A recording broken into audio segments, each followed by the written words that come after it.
we've got some tables, so let's learn some advanced stuff about it. Over here I've got a table. It looks like it has one row and two cells in there, just talking about my name. If I save it, here's what it looks like. Now here's some cool stuff. The first thing that we're going to mess around with is the padding in between the wall of the cell and what's in the cell. We're going to pad it up there some just to get the stuff in the inside away from it. That's called cell padding.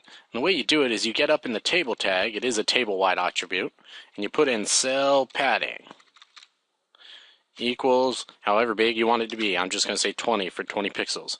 Then I'll save it and go refresh. And you see what it's doing, putting padding in? You notice it does it on both sides, right? That's pretty cool.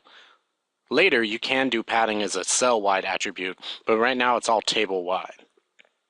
I'm also going to get in there and mess around with the space in between the cells, and that's called cell spacing.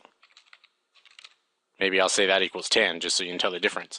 I'll save it, come back in, and refresh. Do you see in here where the space is in between the cells now? And then you've still got the padding hanging out over there? Well, here's the thing. I mean, it's cool to be able to set that stuff, but if you don't set it, HTML just does whatever it does by default. For example, cell spacing does have some cell spacing in there. Let's say I just take that out of there and go save and go check it out. You see the space that it kind of puts in between?